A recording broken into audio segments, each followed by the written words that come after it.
Like I said, of all the scenery in this country, the back roads, the small towns, that's what does it for me.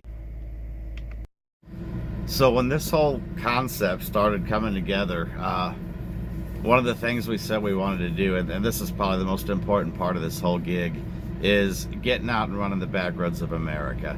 It seems like so much has been forgotten with just the hustle and bustle of every day, and everybody's in a hurry, and it just seems like sometimes the grind becomes too much. But you know, no matter what the scenery is, to me, I think the one that I enjoy the most is being on a little two-lane road and rolling into these little towns, especially at 3 or 4 o'clock in the morning when everybody's asleep in the town. You know, the sidewalks are rolled up, the town's quiet, and you know, you see the old buildings that are maybe got the wooden porches on them that are sagging a little bit, and the weathered buildings, and you know, every once in a while you'll still see like an old Rexall drug sign painted on the side of a building or something. And every time I go through these little places, I think that's the scenery I most enjoy in the country. But I think the small towns are the ones that really do it for me. That's where I really enjoy it the most. We're gonna get out and we're gonna do our very best just to stay on the back roads and find these little towns. And by golly, we're gonna go back and we're gonna hit them in the bus, and we're gonna talk to some local people and see what kind of characters we can find.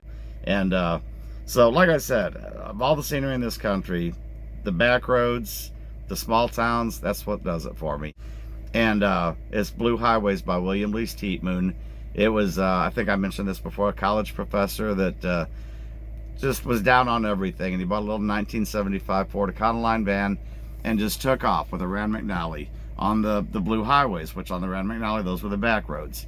He traveled the whole country just by staying on the back roads, and wrote this book about the people he met, the things he saw. And that book has always been a huge influence on the way that I've looked at my trucking career. But even being pressed for time, you always got to remember to actually see America and not just the cracks in the pavement, because there's a lot of it to be seen out here.